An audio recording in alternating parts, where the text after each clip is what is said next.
আসসালামু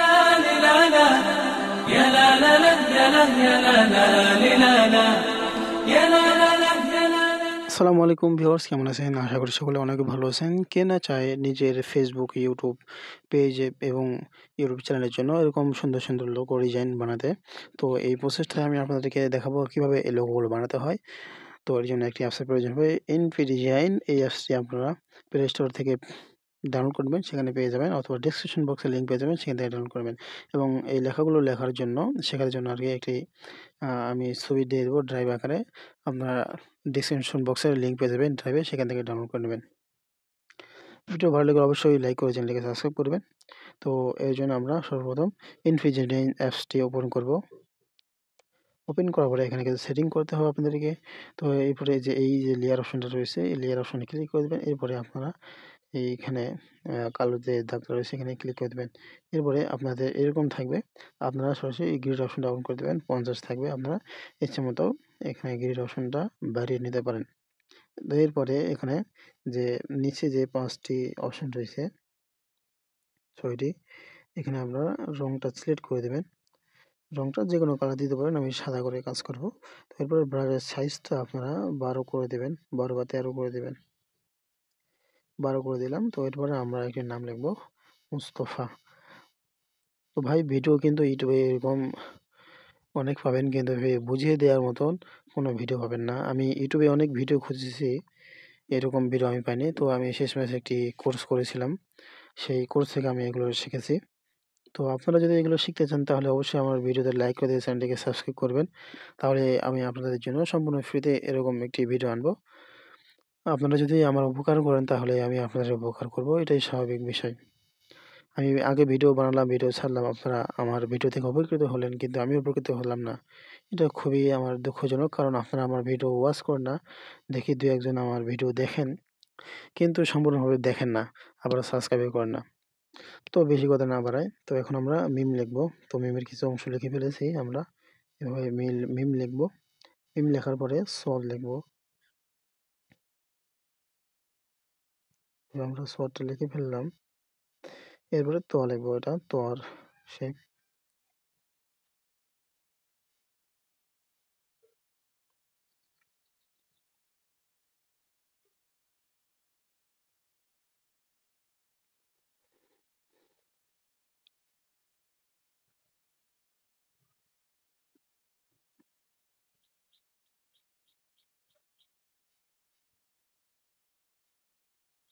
মুস্ত। এখন আমরা ফা লিখব।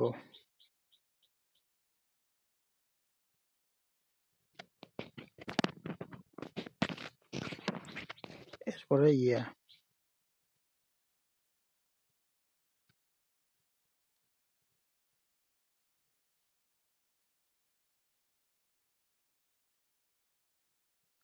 বাস, হয়ে গেছে আমাদের নাম ডিজাইনটা, খুব সুন্দরভাবে হয়ে গেল।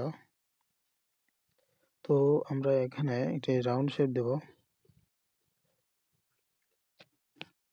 এখান থেকে আমরা এখানে ক্রপ অপশনে চলে আসবো। ক্রপ অপশনে আসার পরে এখান থেকে আমরা স্কোয়ার সাইজ সিলেক্ট করে নেব। তো এইভাবে আমরা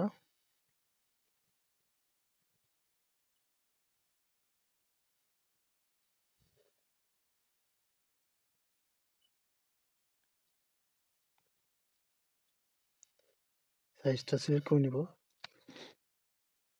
এরপরে যে থ্রি ডট অপশন রয়েছে, এখানে এক্সপোর্টে ক্লিক করে দিয়ে আমরা এখানে একটু সাইজটা বাড়িয়ে দেবো। এবার ব্যাকগ্রাউন্ডটা অফ করে দেবো, সেভে ক্লিক করব। তো এরপরে আমরা পিক্সেল অ্যাপসে যাব। তো পিক্সেল অ্যাপ ওপেন করার পরে এখানে প্লাস এখানে ক্লিক করে দেব। ক্লিক করার পর ফ্রম গ্যালারিতে চলে যাব। এরপরে আমরা যে নামটা সেভ করেছি এটা আমরা গ্যালারি থেকে খুঁজে নেব।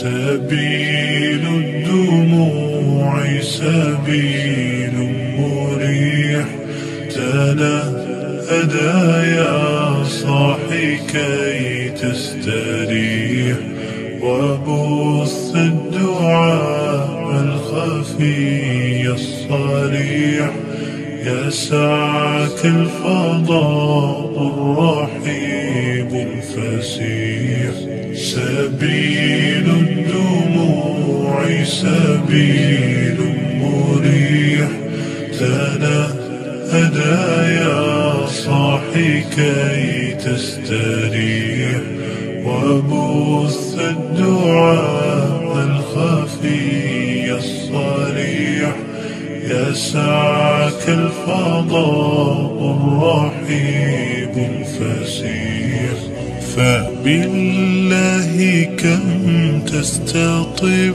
القروح ويبرأ جروح الكسير الجريح وينشط ذاك السقيم العليل وقد كان بالسقم دهرا طريق تقال العثار العظام به ويغدو الهوى ككبش ذبيح بذكر الإله تطيب الحياة تسر أسارير وجه صبيح تسر أسارير وجه صبيح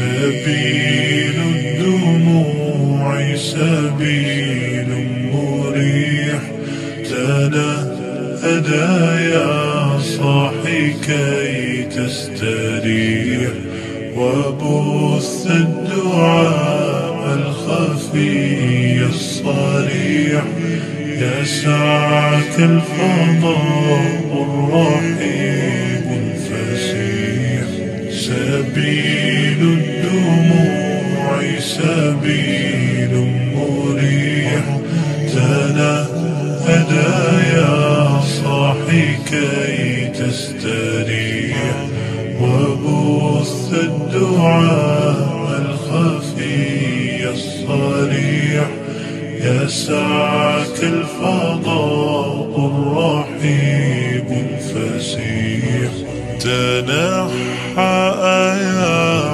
حزن واهجر فؤادا توكل بجد بعزم فصيح فإني علمت بأنك نجوى ولبس خبيث مضل قبيح تبختر ترجل بصوت وخيل فما لك في الأرض درب صحيح إلى الله عدنا وبالله نذنا ليطوى زمان بائس شحيح ليطوى زمان بائس شحيح